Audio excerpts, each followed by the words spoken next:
दोस्तों, पूरी दुनिया में फिर से कोरोना का हाहाकार मच गया है। सभी में यह डर छा गया है कि क्या आज से 2 साल पहले जो हालात हुए थे वो फिर से दोहराए जाने वाले हैं। क्या दुनिया में फिर से कोरोना की मौत का तांडव मचने वाला है। और डर इसलिए भी ज्यादा बढ़ गया है क्योंकि जिस तरह से चीन की तस्वीरें सामने आ रही हैं वो इन जख्मों को और हरा कर रही हैं। वो कोविड-19 के कहर को याद दिला रही हैं। चीन में ओमिक्रॉन के वेरिएंट BF.7 ने इस तरह से गदर मचाई हुई है कि पूरी दुनिया की रूह कांप रही है। यहां लाशों के ढेरों ने मौत की सारी तस्वीरें फिर से ताजा कर दी हैं। चीन के साथ साथ दूसरे देशों में ओमिक्रॉन के वेरिएंट BF.7 ने अपना कहर बरसाना शुरू कर दिया है। ऐसे में भारत में भी ये सवाल खड़े होने लगे हैं कि क्या यहां भी कोविड-19 अपना प्रकोप दिखाएगा। क्या यहां भी वही हाल होने वाला है जो चीन में हो रहा है। पूरी दुनिया में बढ़ रहे इस खतरे को लेकर भारत की सरकार क्या तैयारी कर रही है और इसे लेकर एक्सपर्ट का क्या कहना है, ये सब हम जानेंगे इस वीडियो में, तो आप इसे अंत तक जरूर देखिएगा।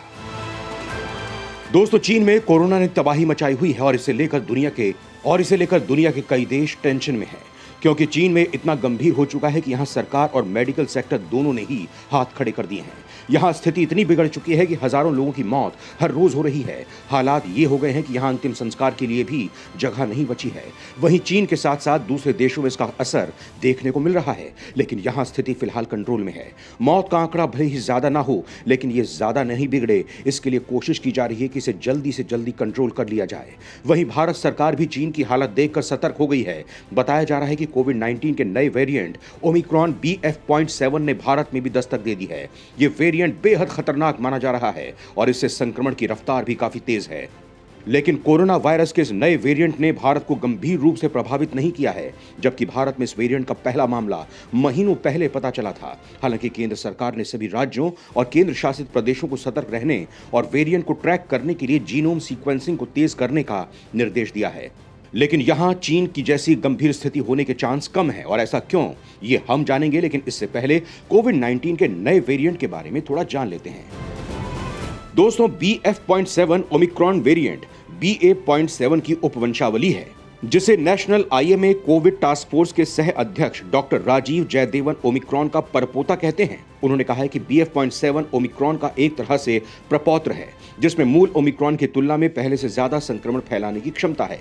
डॉक्टर जयदेवन का कहना है कि ओमिक्रॉन को सबसे पहले नवंबर 2021 में दक्षिण अफ्रीका में देखा गया था। तब इसने केवल 1.5 महीने में ही पूरी दुनिया को कवर कर लिया, जिससे पता चलता है कि यह कितनी तेजी से फैलता है। वहीं भारत ने पहले BA.1 संस्करण को देखा, उसके बाद BA.2 जो जनवरी फरवरी 2022 में तीसरी लहर का कारण बना। तब से BA.2 के बेटे बेटियां और पोते पोतियां भारत में घूम रहे हैं, लेकिन कोई बड़ी लहर पैदा नहीं हुई है। वहीं कोविड-19 संक्रमण के खिलाफ जब यहां टीकाकरण और मजबूत इम्यूनिटी में बढ़ोतरी हुई, तब BA.5 वेरिएंट पश्चिमी देशों में तबाही मचा रहा था। लेकिन भारत के ज्यादातर हिस्सों में BA.5 से जुड़े मामलों में वृद्धि नहीं देखी गई। डॉक्टर जयदेवन का कहना है कि कुछ महीने पहले जब BF.7 के बारे में पहली बार रिपोर्ट आई थी, तो वैज्ञानिक शुरू में इसको लेकर गंभीर थे, क्योंकि इसके मामले एक साथ कई देशों में सामने आए थे। तब ये विशेष रूप से बेल्जियम और डेनमार्क, जर्मनी और फ्रांस में भी पाया गया था। तब लग रहा था कि ये बहुत तबाही मचाएगा, लेकिन ऐसा हुआ नहीं, क्योंकि इसका असर हर जगह अलग अलग है। चीन में यह अपना सबसे खतरनाक असर दिखा रहा है। एम्स के पूर्व निदेशक रणदीप गुलेरिया का कहना है कि चीन में इस वायरस के फैलने के कई कारण हैं, जिसमें पहला है कि चीन में जीरो कोविड पॉलिसी लागू की गई, जो शुरुआत में ठीक थी, लेकिन इससे चीन की ज्यादातर आबादी वायरस के खिलाफ एंटीबॉडी नहीं बना पाई। दूसरा, चीन में बड़ी आबादी को वैक्सीन नहीं लग पाई।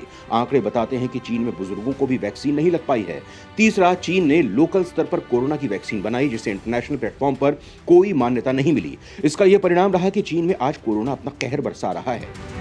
लेकिन इस नए वेरिएंट को लेकर भारत के हेल्थ एक्सपर्ट ये दावा कर रहे हैं कि भारत में चिंता करने वाली कोई बात नहीं है। Tata medical and diagnostics Bengaluru में वायरोलॉजिस्ट और अनुसंधान और विकास के प्रमुख डॉक्टर वी रवि ने स्पष्ट रूप से कहा है कि कोरोना का नया वेरिएंट भारत में एक और लहर नहीं लाएगा। उनका मानना है कि नया वेरिएंट भारतीय आबादी के लिए कोई गंभीर जोखिम पैदा करेगा, ऐसी कोई संभावना नहीं दिख रही है। साथ ही उनका कहना है कि इससे सबसे खराब स्थिति में भी सिर्फ 1 या 2 दिन सांस की दिक्कत हो सकती है। इसके साथ ही भारत में कोविड के नए वेरिएंट को लेकर सेलुलर एंड मॉलिक्यूलर बायोलॉजी के हेड का कहना है कि भारत में कोरोना वायरस के BF.7 वेरिएंट का चीन जितना गंभीर प्रभाव होने की आशंका कम है, क्योंकि भारतीयों ने पहले ही हर्ड इम्यूनिटी हासिल कर ली है। सीसीएमबी के डायरेक्टर विनय के नंदीकुरी ने कहा कि मौजूदा वेरिएंट का संक्रमण उतना गंभीर नहीं है जितना कि कोरोना के डेल्टा वेरिएंट का संक्रमण हुआ करता था। ऐसा इसलिए है क्योंकि हमारे पास एक हद तक हर्ड इम्यूनिटी है और ऐसा इसलिए है क्योंकि हम दूसरे वायरस के भी संपर्क में हैं।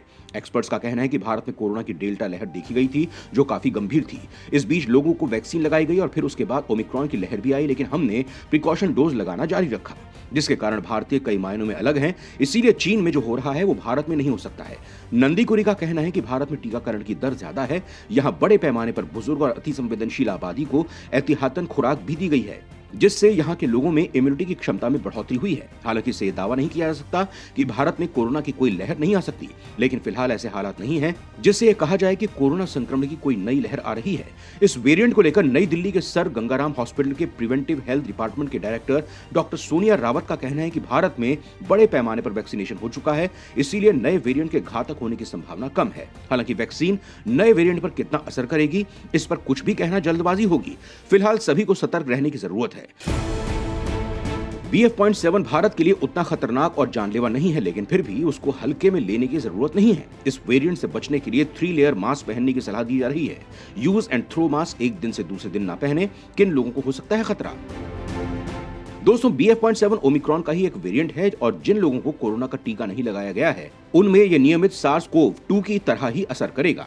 चीन में इसके कहर के पीछे का कारण यही है। चीन के लोगों को ना तो इस वेरिएंट के बारे में बताया गया है और ना ही उन्हें वैक्सीन लगाई गई है। इसके साथ ही डॉक्टर्स का कहना है कि कोरोना के नए वेरिएंट से उन लोगों को सबसे ज्यादा खतरा है जो डायबिटीज, ब्लड प्रेशर, HIV या अन्य गंभीर बीमारियों से जूझ रहे हैं।